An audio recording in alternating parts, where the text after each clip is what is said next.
beaucoup de points ont été évoqués dans cette vidéo. On a l'habitude d'entendre Dominique Pon. Ce qui est intéressant, c'est de se dire, c'était il y a un an. Effectivement, l'échéance de 2022 se rapproche, parce que la feuille de route du numérique en santé 2022, ça ne sera pas en 2023, hein, ça c'est sûr, c'est 2022. Donc moi, je vais me tourner vers Charles Guéprat, avec à double titre. D'une part, parce que Charles, vous étiez au cabinet de Roselyne Bachelot au moment où elle a relancé le DMP. Et c'était déjà des questions, à quoi ça sert, ça a coûté cher, etc. Et puis aussi parce que c'est l'époque où on a créé la ZIP. Donc il y avait un mouvement à ce moment-là. Et puis vous êtes aujourd'hui DG du CHU de Nice, certes, mais aussi c'était un établissement qui est support de 14 établissements, ce qui est déjà beaucoup. Comment vous voyez les choses, comment ça a évolué et comment vous réagissez au discours de Dominique Pon? Merci beaucoup et bonjour à tous. Effectivement, on voit quand même le chemin parcouru à travers l'interview qui vient d'être diffusée. Alors d'abord, ça a été bien rappelé, on a une vision et un programme qui semble relativement clair, des objectifs qui le sont également et des piliers qui ont chacun leur utilité. On ne va pas reprendre la métaphore de la maison et de ses fondations.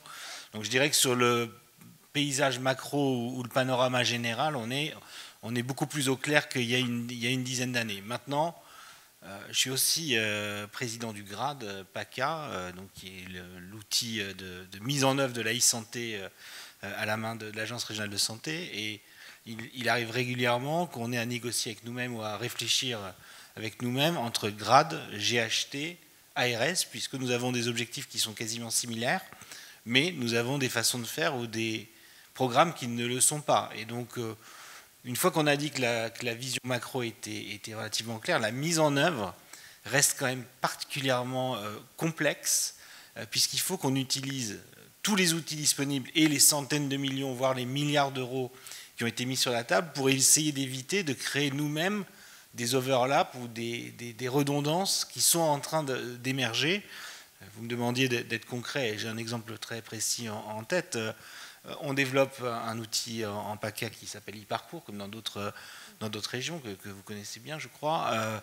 Cet outil, il est concurrent d'outils que nous développons au titre du GHT, financé par l'Agence régionale de santé, qui est notre plateforme de communication entre établissements du GHT et qui est sans doute lui-même concurrent à tous les outils PTA, CPTS qui ont été développés avec un autre financeur toujours public dans les 3 dernières années. Et quand on se pose cette question, il y a plusieurs réponses possibles. On arrête tout et on attend que le plus structurant l'emporte.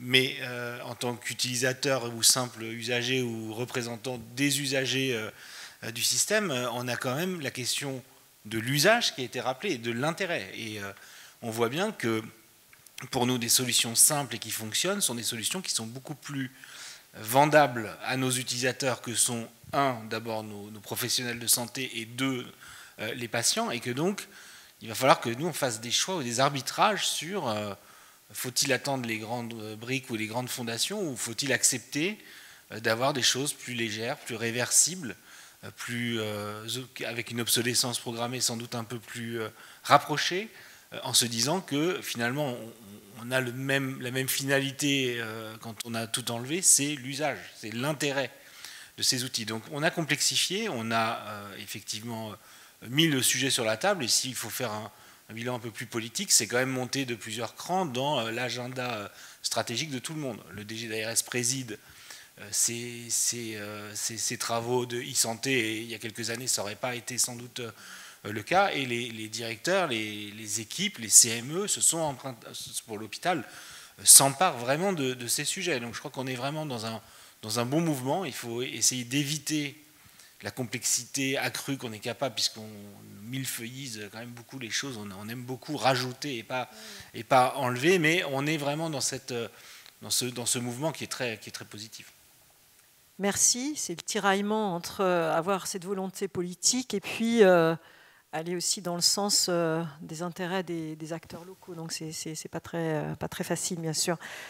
Shirley Brottier, Vous êtes spécialisé dans les systèmes d'information, je lis ma fiche, hein, chez Sauvetet Médical, qu'on connaît bien, qui a eu beaucoup de succès. C'est un acteur français majeur de l'édition de solutions, de l'intégration, mais aussi de l'hébergement de logiciels à destination des institutions publiques et des professionnels de santé. Vous êtes vous-même CTO et en charge des produits et de la technologie. Avec vos équipes, vous contribuez à développer la collaboration entre les professionnels de santé autour du parcours patient. Donc moi, ma question, c'est à quelqu'un qui vient d'un autre univers que celui de la santé, comment vous réagissez à la fois à ce que vous observez, vous avez encore le rapport d'étonnement, et d'autre part, à ce volontarisme politique et ces milliards qui sont mis sur la table et qui sont vraiment là. Oui, bonjour à tous.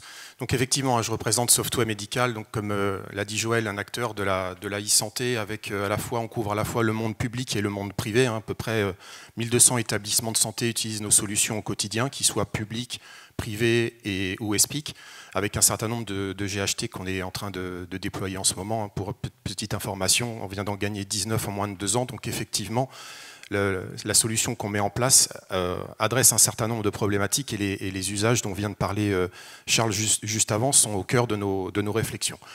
Pour refaire un tout petit peu de l'histoire, quand je suis arrivé chez Sauvetet Médical il y a 4 ans, je ne viens pas du tout du monde de la santé à la base, effectivement. J'ai eu un étonnement en disant mais c'est quand même un monde ultra fermé par rapport à ce qui se passe par ailleurs dans l'industrie, dans le monde bancaire, dans le monde des entreprises qui depuis les années 2000 quelque part ont fait leur révolution, ont permis à leurs salariés, à leurs partenaires, aux gens avec lesquels ils travaillent d'accéder aux distances au système d'information, tout ça en toute sécurité, en vendant sur Internet un certain nombre de choses. Et pourquoi la même chose ne se produit pas dans le monde de la santé ? Et donc depuis 2015, effectivement, on se dit mais qu'est-ce qui est en train de se passer ? Pourquoi tout ça ne va pas plus vite ? Et en fait, on se rend compte que historiquement, les établissements de santé ont eu tendance à être hospitaux-centrés, c'est-à-dire centrés sur leur propre établissement, à protéger leur système d'information, leurs données, parce qu'il ne fallait surtout pas que ça sorte, il fallait surtout que ça reste au sein de l'hôpital, alors qu'en fait, les usages, comme ça a été dit juste avant, tendent à au contraire faire que les établissements de santé, les professionnels de santé libéraux doivent communiquer, à qui ce n'est pas arrivé de se présenter chez un professionnel de santé en ville et de devoir re-raconter l'histoire de sa maladie. Et à chaque fois qu'il rencontre quelqu'un, un professionnel de santé, il doit re-raconter un certain nombre de choses. Parfois, il oublie sciemment ou inconsciemment un certain nombre d'informations qui sont pourtant essentielles pour poser le bon diagnostic. Donc voilà, mon étonnement d'un point de vue externe, c'est que le monde de la santé est un monde plutôt fermé qui prend enfin, je dirais, conscience de cette nécessité de l'ouverture pour le bien des professionnels de santé qui doivent collaborer entre eux. Effectivement, en France, on est champion du monde d'un certain nombre de strates administratives qui sont mis en place et à la fin, on se pose la question de à quoi servent chacune de ces strates en oubliant les usages. Bon, je pense que là, avec la dynamique qui est en place, on met d'abord les usages et puis ensuite on détricotera, on détruira peut-être un certain nombre de choses, comme ça a été dit précédemment. Mais ce qui doit, je dirais, tirer la ligne rouge ou la ligne blanche, c'est voilà, l'objectif, c'est d'aller vers les usages et de rendre service aux professionnels de santé pour qu'ils soient le plus efficaces possible au bénéfice des patients. Merci. C'est vrai qu'on est tous consensuels, on se demande pourquoi on n'avance pas plus vite. C'est toujours un peu la question. Je vais me tourner vers René Fuhrmann. Alors vous êtes d'Adista, donc vous êtes un opérateur français de services hébergés. Vous avez une vision qui est davantage technologique, mais vous êtes sur un sujet qui va nous préoccuper beaucoup pour le développement de la e-santé, c'est notamment la sécurisation des infrastructures, qui est un mot qui jusque-là, quand on était du côté des directions, oh là là, ça ne nous intéressait pas. Aujourd'hui, ça fait la une des journaux, ça devient un sujet. Alors, de votre point de vue de responsable d'offres d'infrastructures, pour que ce partage des données puisse se faire entre l'hôpital et la ville, entre l'hôpital et les patients, justement ce problème de sécurité, comment vous le voyez aujourd'hui ? Bonjour, ça marche, oui, bonjour à tous. Oui. En fait, le retour d'expérience, parce qu'on travaille aujourd'hui avec 63 GHT à peu près en fonction de nos offres, on parle effectivement de cybersécurité, et que le fait d'ouvrir finalement les systèmes d'information des différents GHT entre eux ou vers l'hôpital, vers la ville, vers les centres médicaux et autres, finalement on expose encore plus ces établissements à des attaques de pirates. Alors juste pour remonter un peu dans les strates de la cyber, moi j'ai préféré parler de cyberdéfense en fait, parce que ça dépasse complètement le cadre de la santé. Hein, je vais prendre 10 secondes là-dessus. Aujourd'hui, c'est des affaires d'État. Il y a en fait, en termes de hackers, hein, pour être clair, hein, il y a en fait des États qui sont là pour attaquer. Hein. Clairement, on l'a su pour la Russie, avec ce qui s'est passé aux élections américaines, voire même aux dernières élections françaises. Donc c'est pour déstabiliser les démocraties. Ensuite, il y a les cybermafieux qui sont là en fait pour se faire de l'argent. Hein. Donc issus aussi des pays de l'Est pour beaucoup et pas vraiment de la Corée. La Corée, c'est de l'État. Et en dernier, et ça c'est les derniers arrivants, c'est les cartels de drogue. C'est-à-dire que les cartels de drogue, aujourd'hui, s'intéressent clairement à la cyber pour pouvoir en fait prendre de l'argent en bloquant des centres hospitaliers. Donc en fait, finalement, ces attaques qui ont eu lieu, quelque part, c'est des dégages collatéraux. C'est ce que j'ai entendu dire ça, moi. Alors, la santé, c'est un dégage collatéral. Mais bon, je trouve que c'est pas vraiment très bien. Donc en fait, effectivement, la cyber, c'est important. Et surtout, ce qu'il ne faut pas, parce qu'en discutant avec des RSSI, en discutant avec des DSI, et je sais que les directeurs d'établissement sont super sensibilisés sur le sujet, hein, surtout après le choc de Rouen et de Dax, hein, qui ont été des attaques un peu meurtrières. En fait, ce qu'il faut pas, c'est avoir de la fatalité, parce que j'ai entendu des directeurs d'établissement dire, c'est pas qu'on sera attaqué. La question qu'on se pose, c'est quand. Donc c'est un peu, comment dire, moi je vois qu'en fait on s'en rend compte qu'en fait on est sur une espèce de fatalité. Ensuite, sur les moyens qu'il peut y avoir dans les différentes DSI, il est clair que les budgets cyber ne sont pas assez gros, il est clair que ce n'est pas évident de maintenir en conditions opérationnelles de la technologie qui n'arrête pas d'avancer à une vitesse grand V. Ça dépasse complètement finalement les acteurs et les opérateurs, parce que les systèmes d'exploitation, les systèmes évoluent tous les jours, il faut même faire des maintiens en conditions opérationnelles de cela. Je dirais même mieux des maintiens en conditions de sécurité, parce qu'on n'en parle pas assez, on parle de MCO, hein, vous avez certainement tous entendu la chose, non pas médical chirurgie obstétrique, hein, mais maintien en conditions opérationnelles, mais il y a aussi des maintiens en conditions de sécurité. Et ça, il faut faire en fait très attention, et je pense qu'il doit y avoir en fait une vraie prise de conscience qui est déjà dans le cas. Il y a eu des financements du plan Ségur, mais on est plus sur de l'éducation aujourd'hui des utilisateurs que sur vraiment de la cyberdéfense. Et en dernier, juste pour un petit point, on est très étonné parce qu'on a une offre à travers un marché en plus public d'externalisation de la donnée en elle-même. Et cette offre-là ne fonctionne pas chez nous. Ça fait 2 ans qu'on l'a. On a très très peu de centres hospitaliers qui nous confient leur sauvegarde. Ce qui est paradoxal, parce qu'en fait c'est mettre au chaud en fait, finalement la donnée du patient. Mettre au chaud la chose, parce que ce qui s'est passé à Dax, c'est que justement leur propre sauvegarde avait été détruite, voire même cryptoloquée, quoi. Voilà. Donc c'était le sujet sur lequel moi j'interviens. Donc je ne veux pas être un oracle de mauvais augure, hein, mais non, on va revenir sur cette sécurité, parce qu'on va voir évidemment que c'est la condition du développement du numérique. On peut raconter ce qu'on veut si jamais il y a une attaque majeure. Voilà. Je vais me tourner vers Rodolphe Meyer, qui a la caractéristique de nous venir de Suisse, mais qui est passé avant, je dis mais, par le SSA. J'ai pas que des défauts. Et pas que des défauts, mais oui, bien sûr, donc qui est médecin, qui est passé par le SSA. Et de votre point de vue, puisque vous avez vu beaucoup d'environnements différents et que vous travaillez en plus avec une start-up, enfin dans une start-up, si vous pouviez réagir par rapport à ce qu'on vient de dire, c'est-à-dire la difficulté du partage, et puis aussi tout l'intérêt de partager avec des partenaires extérieurs à l'hôpital. Comment on fait? Et comment on fait en Suisse aussi? Comment on fait en Suisse, oui. Pas tellement bien, en fait, et pas vraiment mieux. On le sait, c'est un pays compliqué, il y a 26 cantons, on ne parle pas tous la même langue, donc ça rajoute des difficultés à la prise de décision, et surtout à l'interopérabilité de ce qu'on veut échanger. Donc on est un peu dans une logique locale.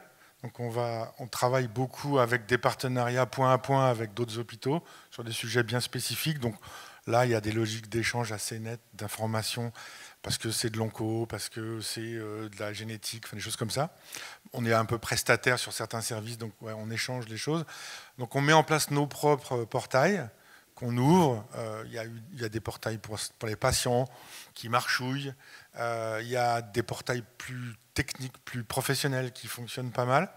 WhatsApp fonctionne super bien. En tout cas, nous, ça marche bien. Les médecins sont très fans à WhatsApp. Pour la majorité, les moins cool vont chez Telegram. Et alors, il doit y en avoir 2-3 qui font Silo parce que ils sont inquiets. Mais oui, voilà. Donc, en fait, il y a des logiques de partage. Elles se font suivant des thématiques avec des partenaires identifiés. Et après, il y a beaucoup de shadow partage, puisqu'il n'y a pas vraiment d'outils. On est très, par contre, fanat. J'aime beaucoup ce qu'a dit M. Pont, et il était venu nous présenter son travail à Genève.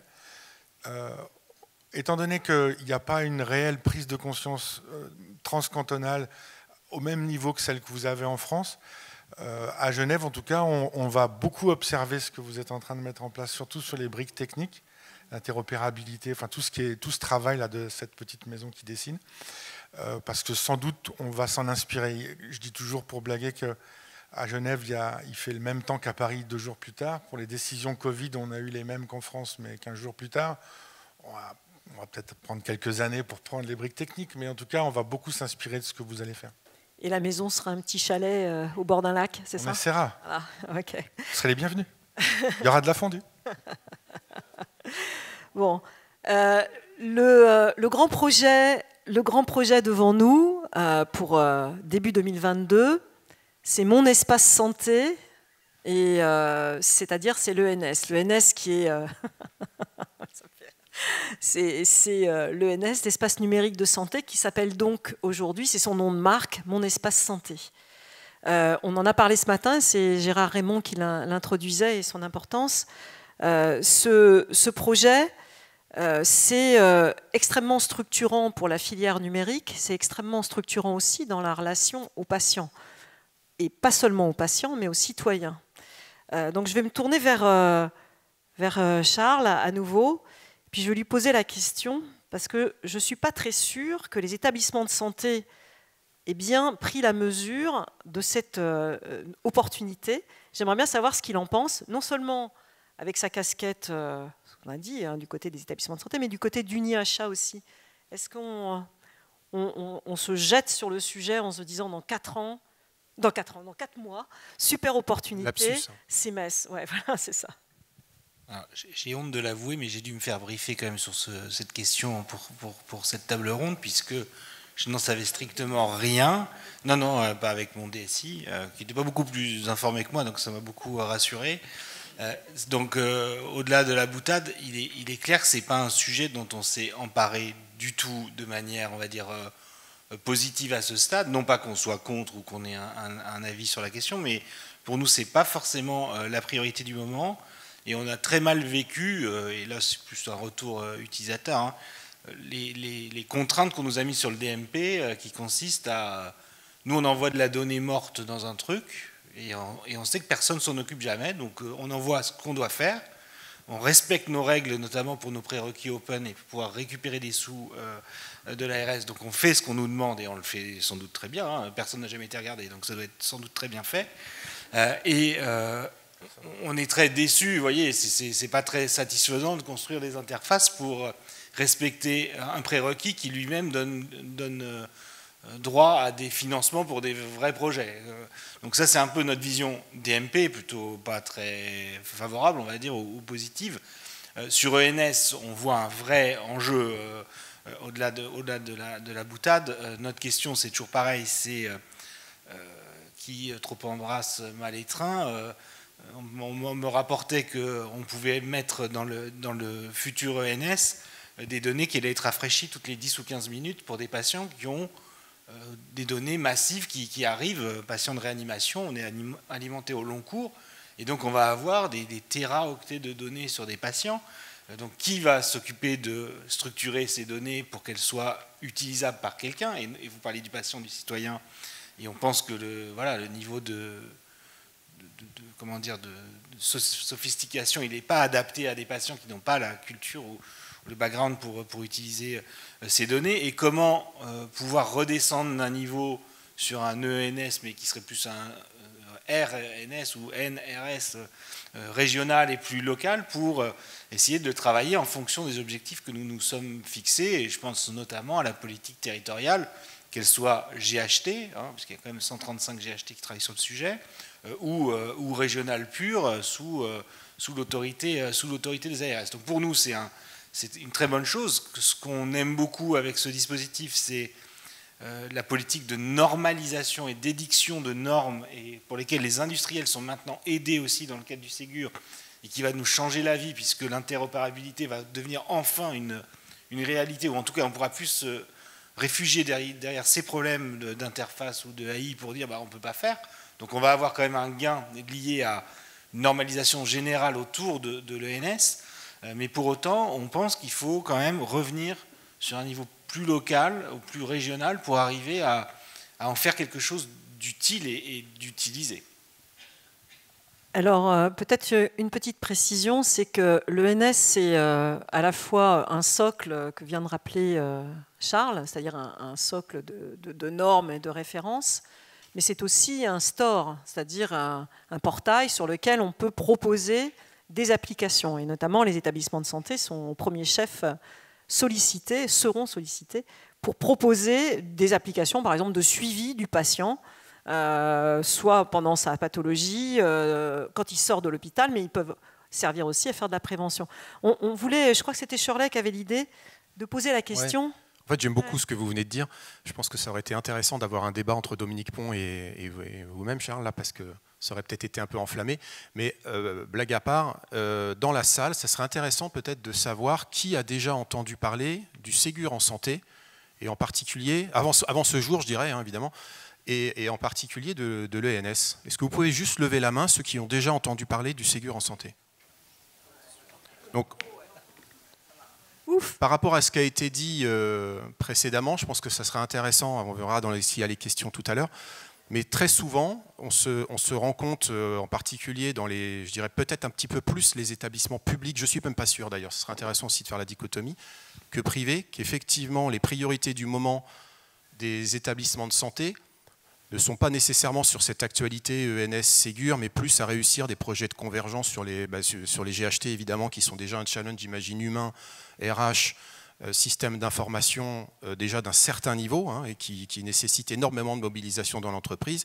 Et pour faire l'analogie au strat qui était présenté tout à l'heure par Charles, c'est peut-être encore une couche en plus que se prennent les établissements que de devenir en conformité avec le Ségur et ce genre de choses. Donc effectivement, on parle d'usage, c'est fondamental parce qu'à la fin quand même c'est pour faciliter des usages du partage et autres. Donc les industriels, effectivement, nous on est aussi, c'est une première, financée directement par le gouvernement pour que nos logiciels soient haut niveau pour faciliter ces usages, le fameux langage commun dont on parlait dans la session juste avant sur l'architecture entre ceux qui veulent construire des hôpitaux et puis ceux qui les réalisent. C'est la même chose en informatique, toutes les analogies qui ont été faites avant sont tout à fait adaptées, mais il faut quand même raison garder dans la mesure où ce que l'on est en train de construire soit en phase avec les objectifs de l'établissement. À la fin, les utilisateurs, ceux qui sont visés, sont quand même normalement, a priori, les professionnels de santé, les cadres administratifs, tout ce qui se passe dans un établissement pour faciliter le travail. Là, on vise tout de suite les patients. Attention à pourquoi faire, c'est clair. Ouais, merci. Je vais me retourner vers René Furman. Donc, en fait, mon espace de santé, c'est le projet emblématique qui permet à tous les acteurs offreurs de services numériques d'avoir ce dialogue ou cette relation directe à tous les citoyens français, puisque c'est la loi qui va faire que tout le monde aura un message qui lui dit « vous avez un espace de santé ». Et s'il y avait un piratage de l'ENS, qu'est-ce qui se passerait? S'il y avait un piratage de l'ENS, ça ne serait plus un espace de confiance. Donc si ce n'est plus un espace de confiance, ça ne sera pas utilisé. Il faut espérer que ça se passe bien, mais il ne faut pas oublier qu'il y aura peut-être, je ne sais pas, 50 millions, 55 millions d'utilisateurs, ça va être à peu près ça. Donc j'imagine que les personnes qui développent ça le font très bien. Et aussi derrière, ce qui a un intérêt finalement à pirater un ENS d'un individu, je ne pense pas. Par contre, ce qui serait vraiment dommageable, avec un gros risque industriel derrière, c'est que si les infrastructures elles-mêmes de l'ENS venaient à être venait à être bloqué ou on dit vulgairement dans notre métier troué. Hein. C'est pas très beau, mais voilà, ça dit bien ce que ça veut dire. Et donc effectivement, ça serait vraiment une catastrophe industrielle, quoi, clairement. Maintenant, il y a des dispositifs, j'imagine, qui vont être très forts pour la partie connexion, mais qui ne sont peut-être pas non plus à tout à chacun naturels. Hein. Tout le monde a expérimenté les France Connect et ce genre de choses pour se loguer. Donc j'espère que ça va être aussi fort et aussi bien fait, quoi. Alors, il y a 1 milliard d'euros mis sur la table pour la cybersécurité. Charles, qu'est-ce que vous en pensez? On s'arrache, les spécialistes de la sécurité informatique, on s'arrache au niveau international, au niveau mondial. Qu'est-ce que les GHT vont réussir à capter comme compétences? Est-ce qu'on est vraiment à la hauteur des enjeux?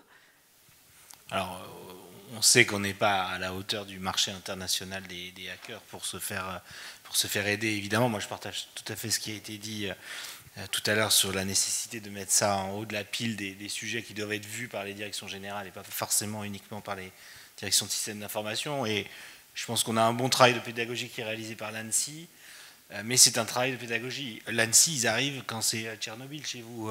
Quand c'est un petit truc pas si grave, vous n'avez pas le droit à l'ANSSI. L'ANSSI, c'est quand c'est la catastrophe. Et je pense qu'effectivement, il faut qu'on banalise ce risque comme tous les autres risques qu'on est habitué à gérer à l'hôpital. C'est un métier de gestion de risque sur tous les domaines, et il y a plein de processus critiques qui nécessitent qu'on s'y intéresse.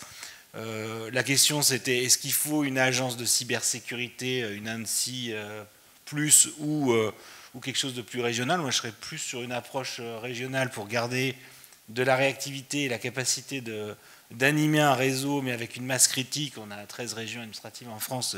Ça me paraît être la bonne échelle. Ça fait 5-6 millions, parfois 10 millions d'habitants. Donc on est sur quelque chose qui pourrait correspondre bien. Après, effectivement, il faudra y mettre les moyens, notamment humains, et les expertises nécessaires, et sans doute de redoubler par une structure qui appuie les structures régionales en cas vraiment de difficultés majeures. Mais surtout, ce qu'il faut qu'on fasse, c'est de la prévention, c'est des stress tests, c'est de la gestion de risque.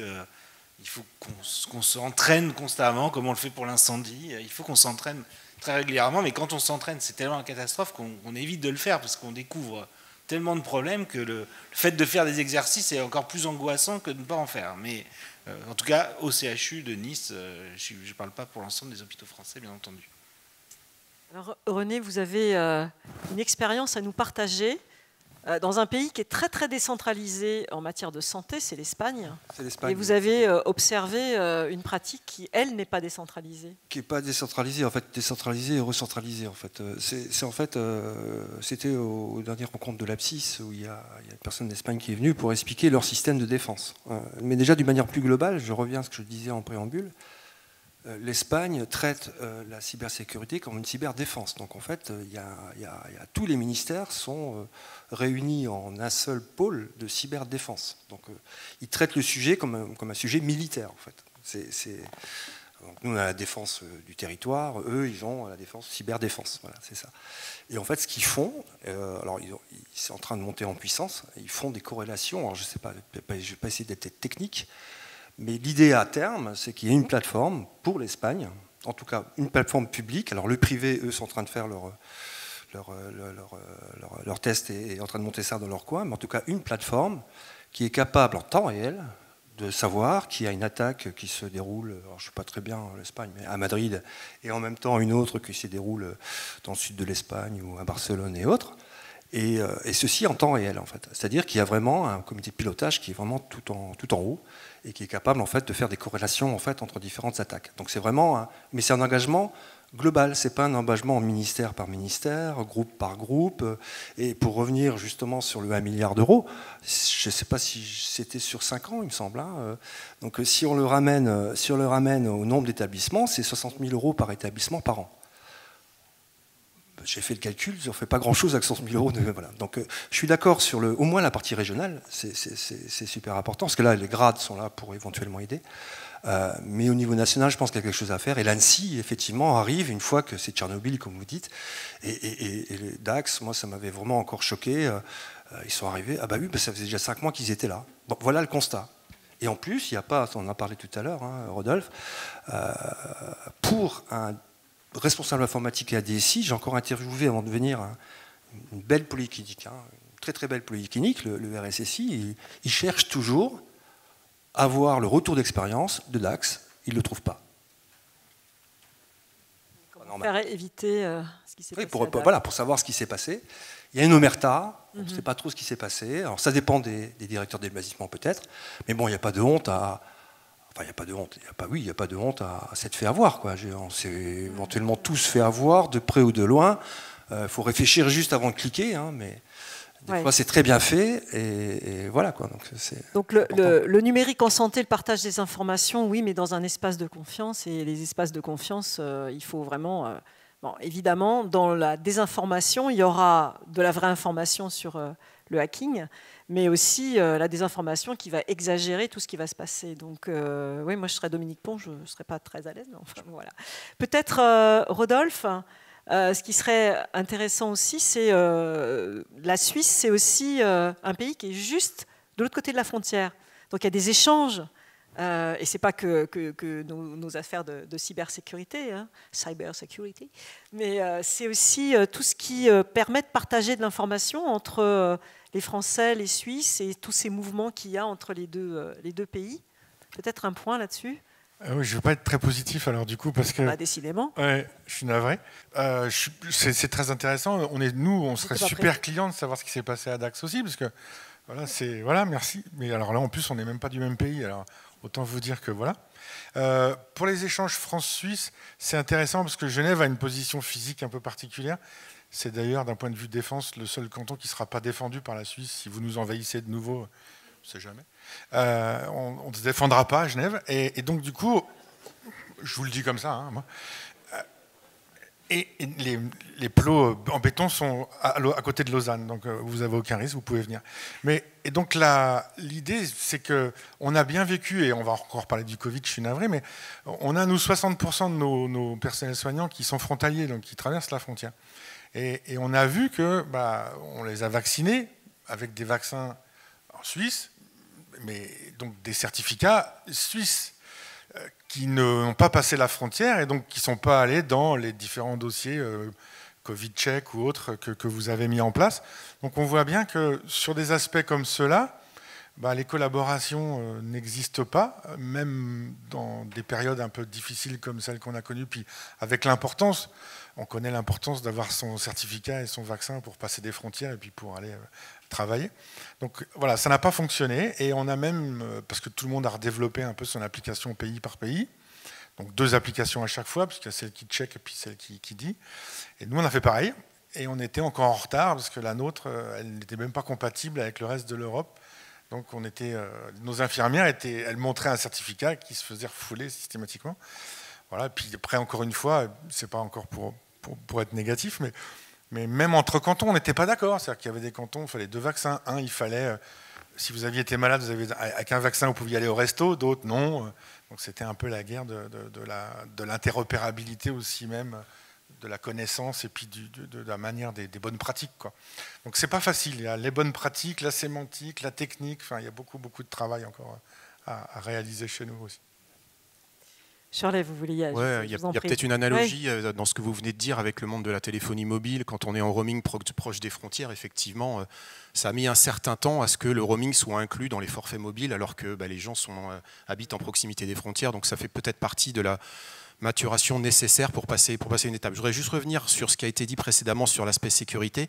On peut aussi s'étonner, alors je suis peut-être là un peu pour m'étonner beaucoup, mais c'est pas grave, que dans le Ségur, initialement, on avait complètement oublié le volet cyber. Il vient juste d'apparaître, pour information. Il y a un certain nombre de points qui étaient dedans, mais ça témoigne quand même du fait qu'on fait beaucoup de plans sur beaucoup de choses, mais c'est que dernièrement que vient d'arriver la dimension cyber dedans, qui, pour ceux qui connaissent le dossier, permet juste pour le moment de faire un état des lieux du niveau de sécurité. Voilà. Et puis plus tard, peut-être dans 1 an ou dans 2 ans, on verra dans la deuxième vague, si on met un certain nombre d'exigences en regard. Donc on est vraiment à mettre de l'argent pour faire le constat. Peut-être qu'il aurait fallu le mettre en place à la base pour qu'on soit dans une dynamique, je dirais, beaucoup plus anticipatif de ce qui se passe et de ce qui se risque de se passer. J'espère que effectivement le NS sera suffisamment sécurisé. Mais s'il venait à être piraté, parce que je ne suis pas tout à fait d'accord, je pense que ça peut être intéressant de cibler des personnes en particulier. Et si jamais, en ciblant une personne en particulier, on va viser le NS et on sort le dossier d'une célébrité ou autre, ça sera tout aussi dramatique que d'avoir attaqué toute l'infrastructure. C'est juste. Oui, non, je voulais dire qu'en fait, la réaction récente pour le cyber, et ce milliard d'euros qui est sorti, en fait, attention, qui est sorti d'un budget déjà existant, ça n'a pas été rajouté. Oui, c'est souvent le cas d'ailleurs. Voilà, c'était une réaction politique finalement. Donc maintenant, il faut passer. C'est l'art de la politique. Voilà, donc il faut passer du politique à l'acte. Merci à vous quatre, et puis c'est une réflexion qui reste ouverte sur le numérique. Merci à tous. Merci. Merci Joël.